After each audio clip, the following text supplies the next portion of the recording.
Hello, everyone. If you like what I'm doing here, please consider subscribing, liking, and commenting. It would really help the channel out quite a bit. Thank you very much. The CBS Radio Mystery Theater presents...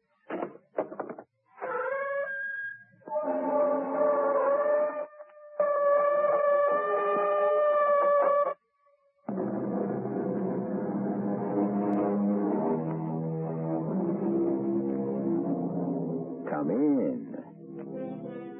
Welcome. I'm E.G. Marshall. The shot of accident. The dart of chance. How well we know them, from legend and from life. Who aims the shot? Who throws the dart? Who rolls the dice? Who spins the wheel? Who hurls the bolt? Someone? Anyone? No one? What happened? You almost drowned, Tony? This gentleman saved your life. How did you happen to be here? Do you come to this beach often? Actually, I never go to the beach. Oh, what made you come here today? I don't know. It's just that something seemed to say, go to Plum Beach today. Something said? Yeah, something, don't ask me what, said.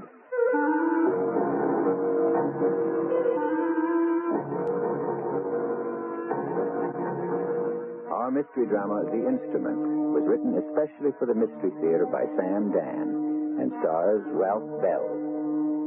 It is sponsored in part by True Value Hardware Stores and Buick Motor Division. I'll be back shortly with Act One.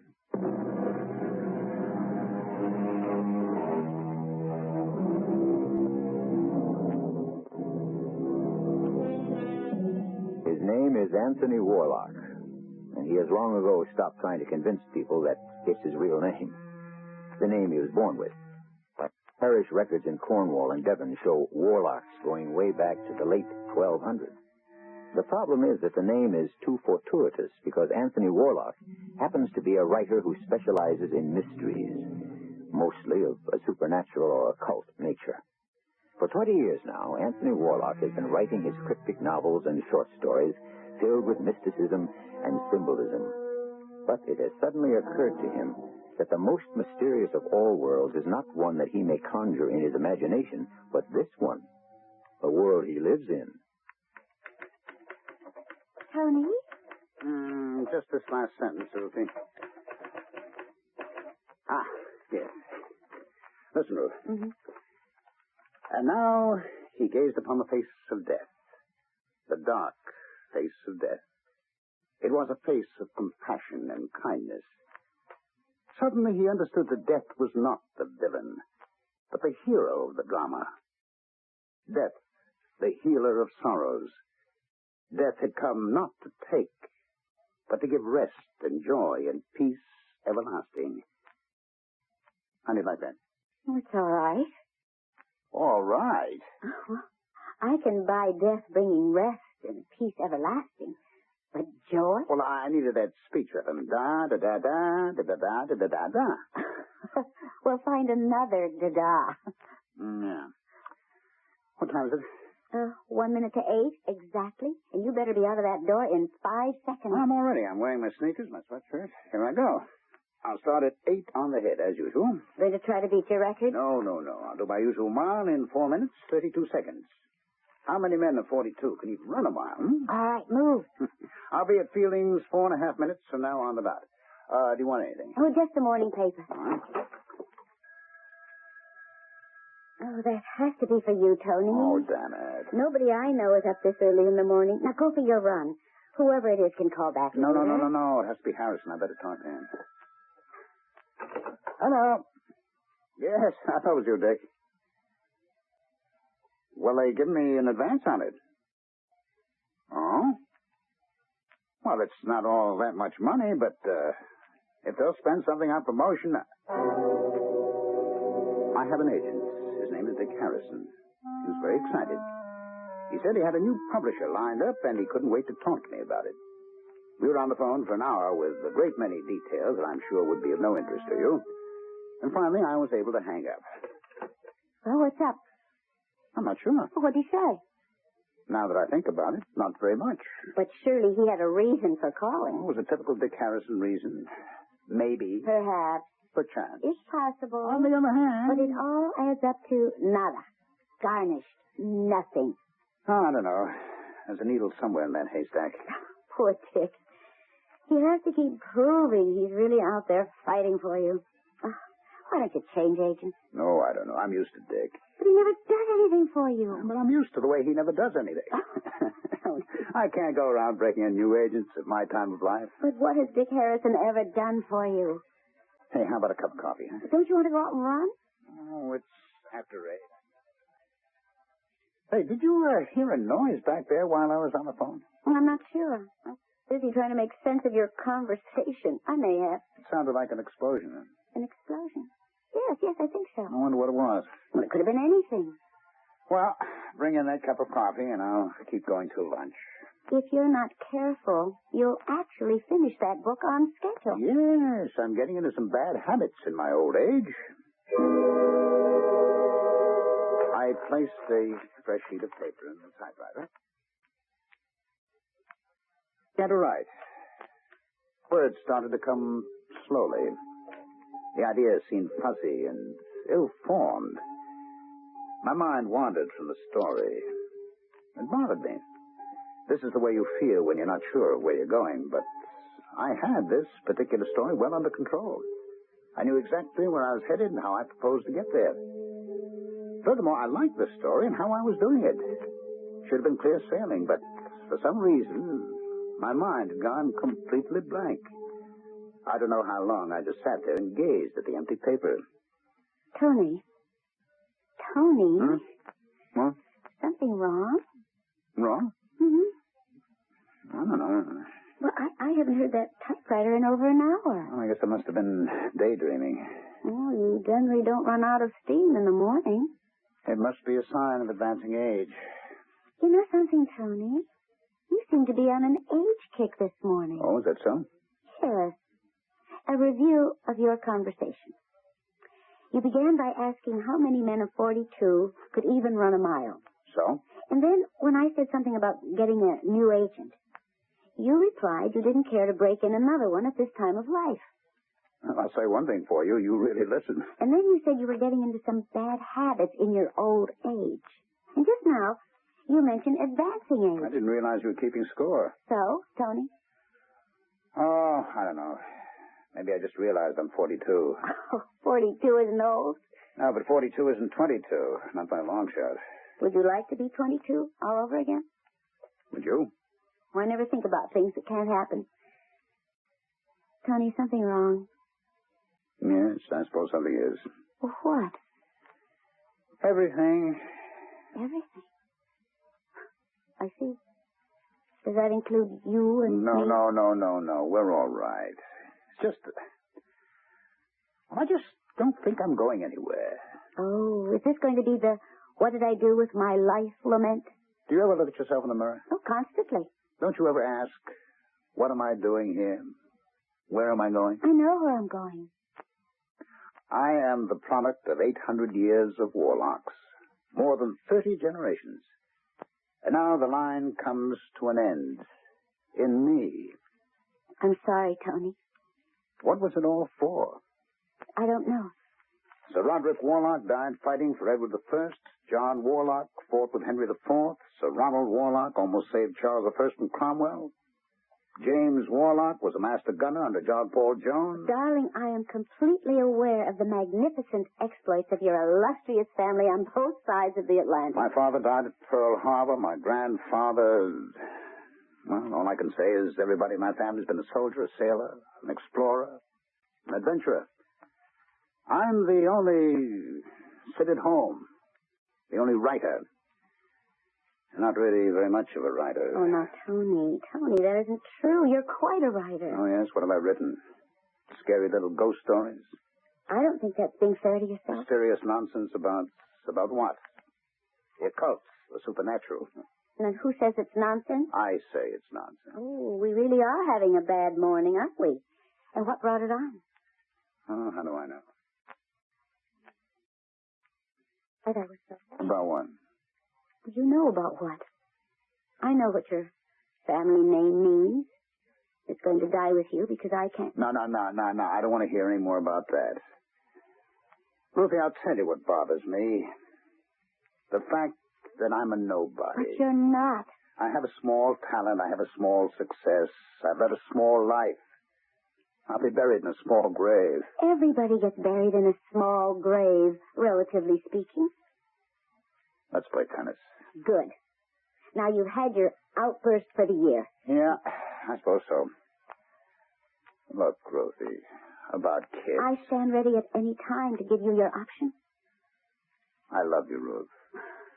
So please, let's never talk about it again, huh? Oh, incidentally, call Fieldings for me. Ask him to save me the paper since I didn't pick it up this morning. All right. We'll have lunch at the club, and, you want to get in 9 holes this afternoon? Oh, sure. What a difficult life you lead. Tennis, lunch, golf. I work hard, too. That's funny. What's fine? Fieldings doesn't seem to answer. Well, he has to answer. Well, maybe he's closed. Why would he be closed? Oh, you shouldn't have hung up. Maybe he's waiting on a customer. But you know how he hates the sound of a ringing phone. Well, why didn't he answer? Hey, I thought we were going to play tennis. Well, let's stop off at Fieldings on the way to the club and get the papers. Say, what's that smell? Smell? As if something's burning. You know, I think you're right. Where could it be coming from? But, you know, while you were on the phone before, I thought I heard fire engines. Must be a big one going so... Tony, look out the window, smoke. Hey, that's coming from just over the rise, toward town. It's kind of thick, very black. Well, what could be on fire? Let's find out. We got into the car and headed toward the village. As soon as we passed the bend in the road, we saw what it was. Thick black smoke was rising from the small clump of stores that made up the shopping center at Crosby Corners. All the fire equipment was out, and the sheriff's patrol car was diverting traffic. There seemed to be wreckage of some sort scattered all over the road. And then I immediately recognized it for what it was. The broken fuselage, the shattered wings of an airplane. Sheriff Pomeroy was directing traffic. You're not coming any closer, Mr. Warlock. Make a detour right here. Well, what happened, Sheriff? Well, you can see one of them small jets, private plane, come down and crashed right into Fieldings. Oh, good Lord. Anybody hurt? Yeah, 3 people on the plane, old man Fieldings, and some lady, we can't identify her, must have been one of the summer people. Oh. Dead? Yeah. Tony, look. What do you want me to look at? The clock. The electric clock in Fielding's window. In what's left of Fielding's window. You see, it stopped when the plane hit. That's right, Miss Warlock. Exactly 4 minutes after 8. 4.5 minutes after 8. See where the second hand is? Exactly 32 seconds after. Oh, Tony. Aren't you feeling well, Miss Warlock? You, better get her out of here. This place, it, ain't a pretty sight. Ruthie? Yes. You want to, stop somewhere, have a drink? No. Oh, Tony, do you realize what happened this morning? Yes. Every day of the year, rain or shine, you leave the house at exactly 8 a.m. You run a mile to Fieldings in exactly 4 minutes and 32 seconds. I know. And so at 4.5 minutes after 8, you're always standing in front of Fieldings. You've already picked up your newspaper off the stand, and you're looking at the headlines. That's what you do every morning. Yes. But this morning, you were about to leave. And at the last split second, you stopped. You didn't go. Oh, Tony, is there a reason? An explanation?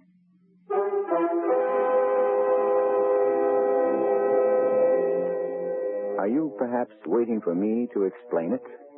Well, at this point, I don't know. And even if I did, I certainly wouldn't tell you this early in the story. So I shall be back in just a few moments with Act 2, at which time we may find the answer, and then again, we may not.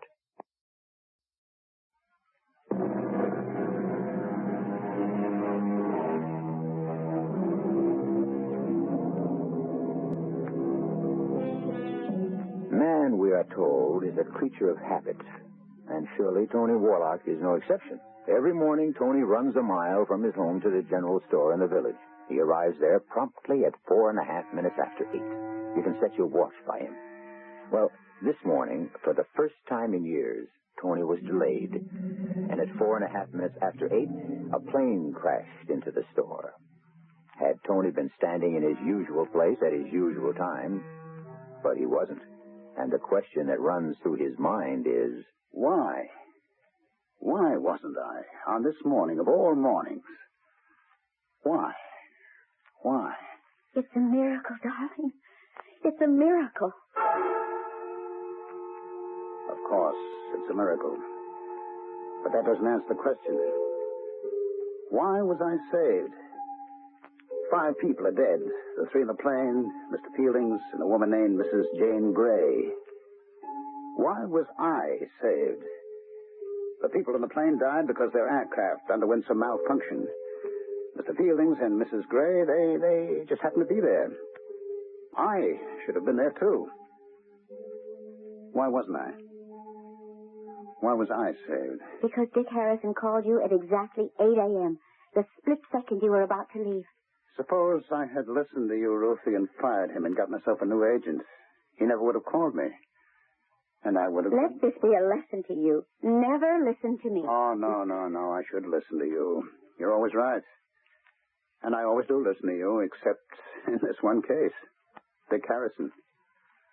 All these years I've stayed with Dick. It's obvious he hasn't done very much for me. He's probably held me back. And yet, for some reason, I never let him go. Why didn't I fire Dick Harrison? Was it because I couldn't, or was it because I would need him to save my life one day? But how would I know that? I don't know. Why did he call me this morning?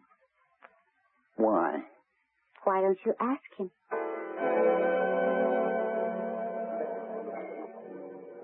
Hey, Tony.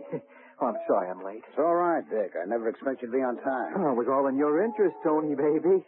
I was with this top Hollywood producer. He's crazy about your book. And we're just about ready to talk a deal. This is going to be 6 figures. What brings you in from Roopville into the big town, huh? Dick, why did you call me this morning? Why did I call you this morning? Yes. Well, I had this deal. What deal? There was no deal. Now, Tony... Why did you call me?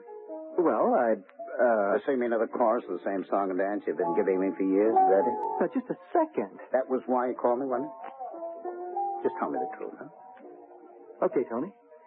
Maybe it's time you got yourself another agent. At 1 minute to 8, you picked up your phone. Tony, look, okay, I saved your life that time at the beach. You dialed my number. Well, you more than paid me back. Look, I get your publishers, but nobody. Well, you couldn't get by yourself, and as far as the biggies are concerned, you know you need an agent with more clout than me. Why? Why did you dial my number at 8 this morning? Tell me, Dick, tell me. I said I don't know. Now, think, Dick, think. Was there a reason? Try to remember, huh? Tony, I'm going to level with you. I'm scared. I've been bad for you, real bad. I've been playing on your sense of loyalty and gratitude. You know what I mean? I don't care about that. The reason, I please. got home last night. Must have been 4 this morning. I was with this dame. I tell you something. I must be getting old. Anyhow, I couldn't sleep. I don't know why. I thought about you. Yes? For hours, I kept tossing and turning and thinking about you. And Why? well, I know what's going on between you and Ruthie as far as I'm concerned. I've been getting a free ride. I know that. And lots of times, maybe my conscience bothers me. Maybe I've been hinting around you could do better elsewhere, but... But what?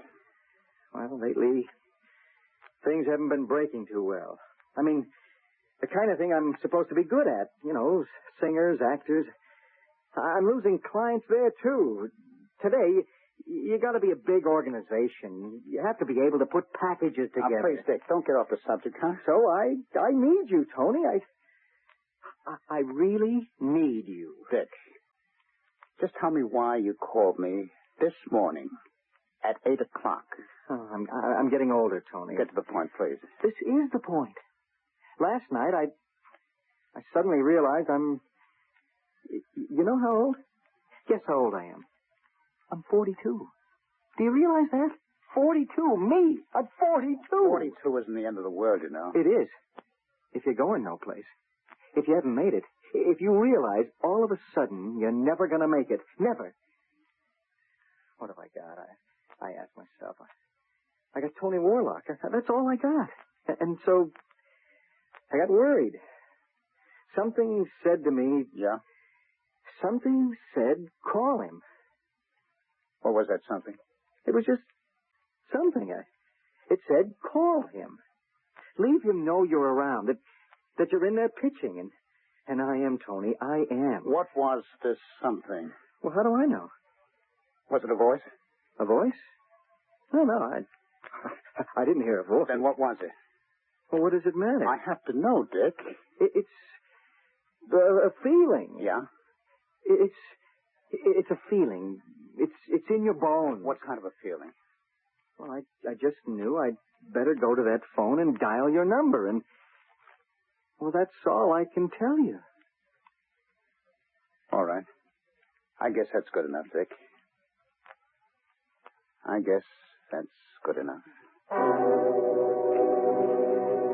It was good enough, and I remembered it had also been good enough once before. 15 years before, when he'd also saved my life. We were at the beach, Ruthie and I. Hey, how about coming in? No, I don't think so. The surf looks a little rough. Oh, that's nothing. Well, there's no lifeguard on duty. Oh, all we're going to do is take a little swim. No, I don't think we'd better. Well, I'm not. All right, I'll be right back. No, Tony, you really shouldn't. Ruthie, it isn't as if I don't know how to swim. The fact is, I'm a very good swimmer. I ran into the waves and began to move out. The water was cool and refreshing. I could see Ruthie standing at the edge. She looked quite small, waiting at me to come back in. I laughed and waved back. By this time, I must have been 100 yards offshore. Finally, I decided I had enough, and I started to swim back. And suddenly, there was a terrible pain in my legs. I was seized by a sudden cramp. My body seemed paralyzed. I realized I should have tried to float. Surely I should have kept my head, but the pain was so intense that a surge of panic seized control of me. I waved my arms wildly. I shouted for help. I gulped in a mouthful of water. I started to go down. Suddenly... Hold still. Hold still. Just relax. Don't fight me. I'm drowning. I'm drowning. No, you're not. Now, don't fight me. Now, just relax. Let go of me. I've got you. Let go. That's it. Now lie still. I'll pull you in.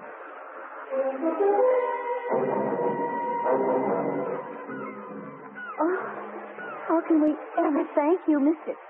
Harrison. Dick Harrison. I'm sorry I had to sock him. I don't think I'll ever want to swallow anything again as long as I live. Listen, a little drink and you'll be first rate. Where did you come from? Where? Well, I just happened to be swimming out there, and you see, I'm just as big a fool as he is, except I didn't get a cramp. But how did you happen to be out there? Oh, that's a great question. The answer is, I don't know. Do you come to the beach often? No. The truth is, I hardly ever come to the beach. I'd much rather swim in a pool. So, how's it happen you were out there today? I just had a feeling I wanted to go to the beach. Well, what kind of a feeling? Oh, just, there's no way to explain it. I just got a feeling, that's all. And because of a feeling you can't explain or even understand, I'm alive today. That was how it happened 15 years ago. And that's what had also happened this morning. A feeling, a mysterious feeling, had prompted Dick Harrison to do something. As a result, my life was saved. 2 stark and dramatic instances. In each, death was certain. 15 years ago, I would surely have drowned. This morning, I would have been killed beyond doubt in the flaming wreckage of the plane that destroyed the Fielding store. And as I thought about it, There were other instances, small perhaps, but was it all a part of a pattern? What are you thinking about, Tony? The number of times that Dick saved my life. Oh. Well, the first day we met him at the beach. This morning, of course. Oh, there were others. I don't remember others. Twice in 15 years is good enough. Oh, I remember some years ago. I lent him the car. Yes? When he returned it, he said, take it in to be looked at. Well, I don't remember that. Well, he checked the brake fluid. It was practically all gone. I had a leak in the master cylinder. Oh, yes. I could have stepped on the pedal and discovered the hard way that I had no brakes. Of course. Suppose we'd have had to make a sudden stop, or we might have been going down a steep hill. Well, you can write the ending to that little script yourself. But I'll never forget what he said to me that day. I thank you, Dick. It's a lucky thing you found out about the brakes. Yeah, I guess it is. I'll have to become more like you, Dick. Oh, in what way? I'll have to be more careful about a car. Check it out carefully, the way you do. Well, I'm not careful at all. Yes, but you actually went to the trouble of checking the brake fluid. Yeah, and you know something, Tony? I never did a thing like that before. What are you saying? Well, I practically never look under the hood. You don't? No, I just get in and drive. Well, what made you do it this time? I don't know. I just got a feeling. I just got a feeling I'd better look under the hood. That's all I can tell you. I just got a feeling.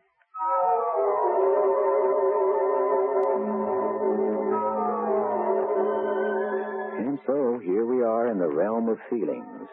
But, of course, as human beings, it's the only kingdom we know. Although there are those who will deny it, the practical fact is that one weak feeling can overpower 1,000 strong facts. So, we shall now concern ourselves with those things that cannot be proved, but which make up the reality of our lives. A heavy burden, but Act 3 will be equal to that task.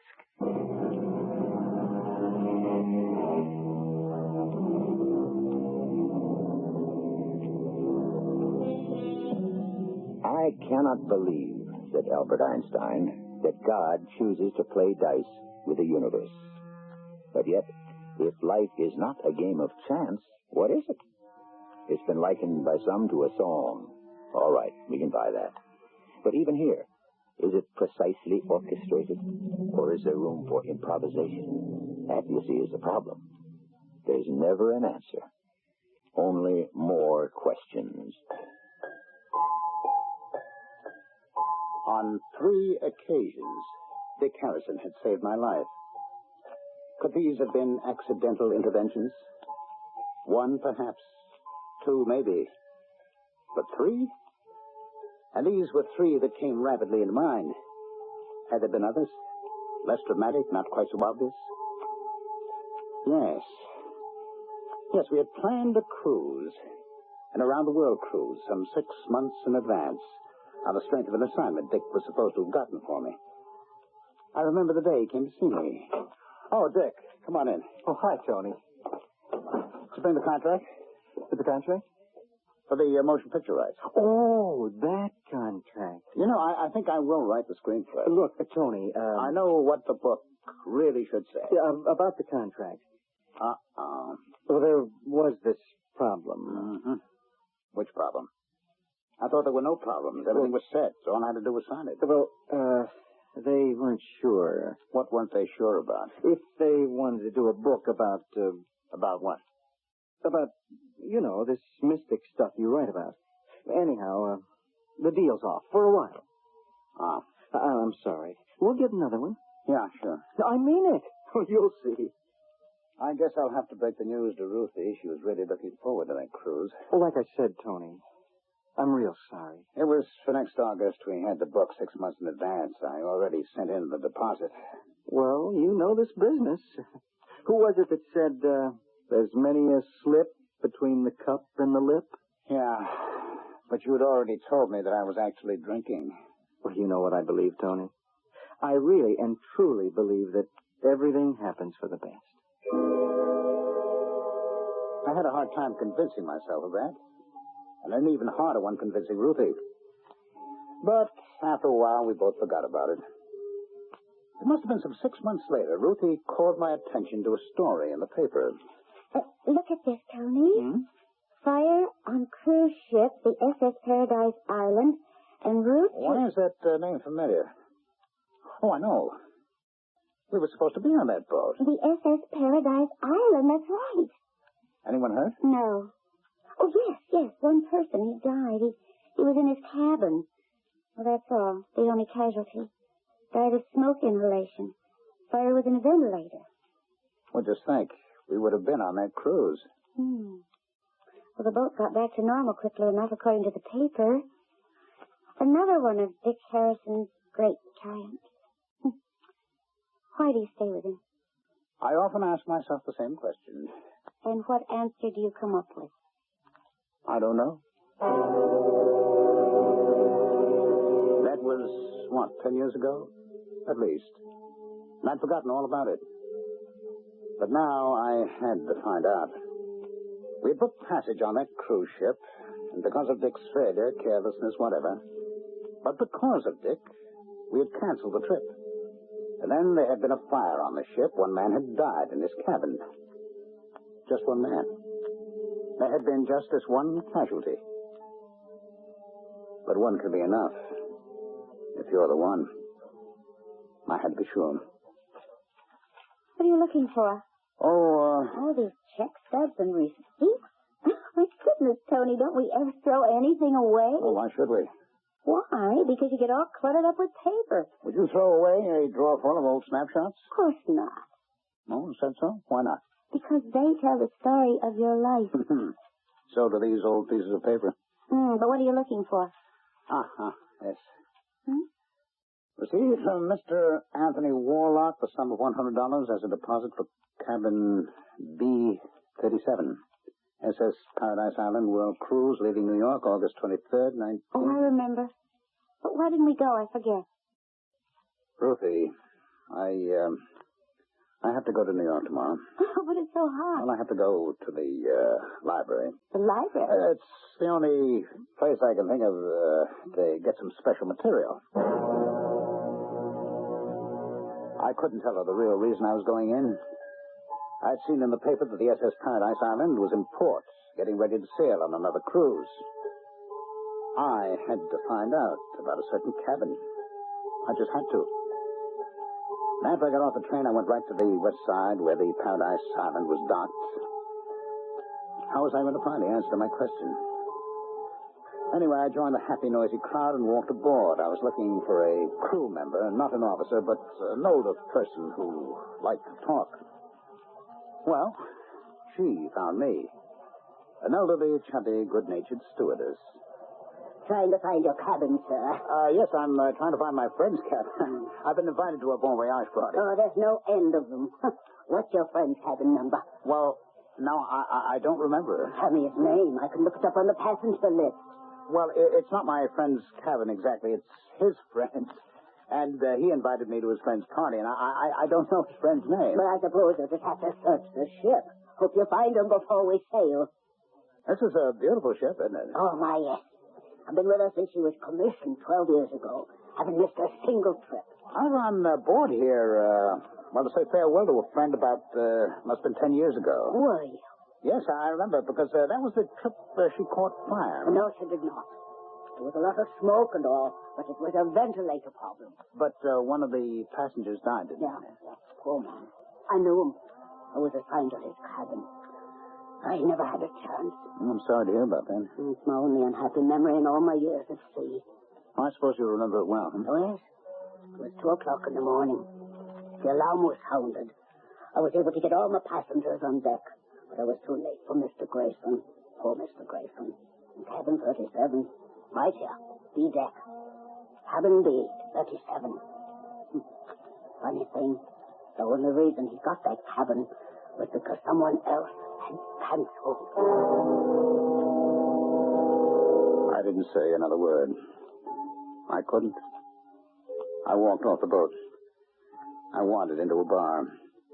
Something I rarely do when I'm alone. I ordered a drink. I took the receipt out of my pocket. There it was. I had reserved cabin B37. for that particular cruise. Had I gone on it, I would have been dead. Once again, Dick Harrison had intervened. But why? Why was all this happening? Why was I being saved? For what reason? Was it because there was something I was supposed to do, something I must accomplish before I died? But what? All I knew was writing, and a kind of specialized writing at that, mostly about the supernatural. The fact is, I was being kept alive, and by Dick Harrison. Beats me, Tony. But you keep saving my life, Dick. Well, the answer could be in one of your books. Which one? Tony, you're my most important client just now, and so you know what I'm doing? I'm reading your books. Oh, don't tell me that you never... Well, Tony, they were always a little bit too heavy for me, but I found out if you stay with them, well, I'll tell you one thing. They sure changed me. Changed you how? I feel different. In what way? In every way. Mention one. I'm beginning to feel peaceful. Peaceful? What does that mean? I don't feel I have to be on stage all the time. I feel I can relax, just sit quietly and think. It's a wonderful feeling. And you said you found something in one of my books. It's no one thing, Tony. It's no one book. It's all of them. All of them together. It's what happens to you while you read. You feel like somebody's talking to you. Who? I don't know. And it doesn't matter. Somebody or something just wonderful makes you feel satisfied just to be yourself. What you're doing, Tony, is important. So important. Important? Yeah. Because it can change people. Or maybe you're just feeling blue, Dick. You don't understand. I'm feeling wonderful. Tony, maybe I was meant to be your agent. You? Why? So you wouldn't become too successful. Huh. Well, that's a fact. I'm not too successful. But you keep writing what you're writing now. Keep writing. Believe me, Tony, this world needs it. Was that why I was being saved? Is it possible that I was actually creating a new philosophy? Was I being saved because my work was not yet done? In my mind, I quickly reviewed all that I'd ever written. Yes, it was possible that I was laying the foundation for a whole new concept of belief.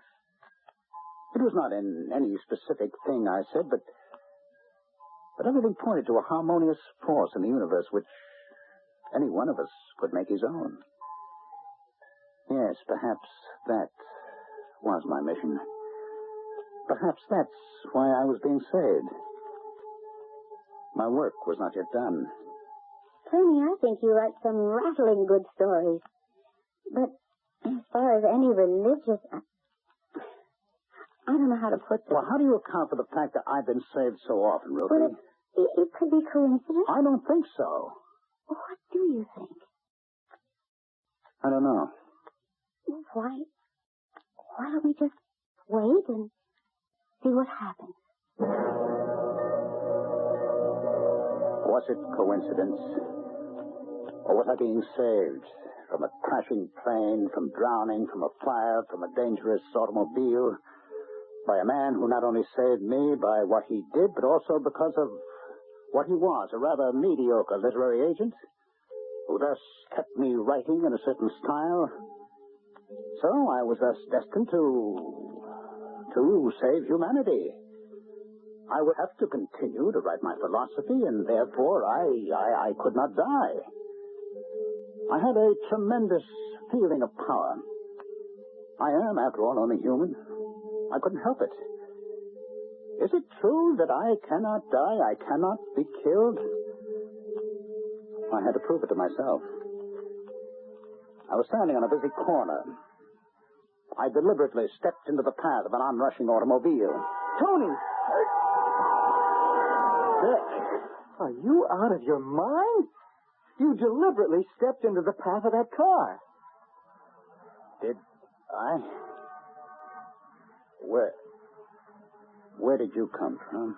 I don't know. I just happened to be here. You just happened to be here? Then it's true. What's true? What's true? I can't tell you this. Why? I'm scared, Dick. I'm scared.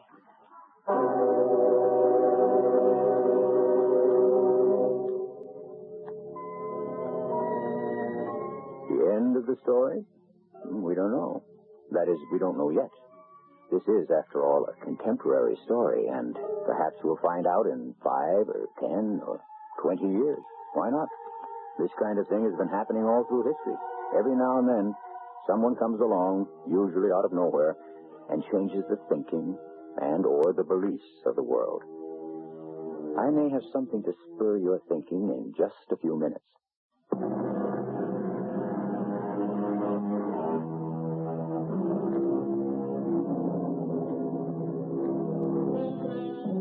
We presented a man named Anthony Warlock, who could have died any number of times, but somehow his life was always being saved by the intervention of one Dick Harrison. Anthony Warlock believes it's because he, Anthony, has something of great importance to bestow upon the world. However, could it be the other way around? Does Dick keep saving Anthony because one day Dick will have something vital to give to the world, and Anthony is the one who must financially support Dick until Dick is ready? Which one is the instrument, and which one is the player? Our cast included Ralph Bell, Bob Kaliban, and Evie Juster. The entire production was under the direction of Hyman Brown. This is E.G. Marshall inviting you to return to our Mystery Theater for another adventure in the macabre. Until next time, pleasant dreams.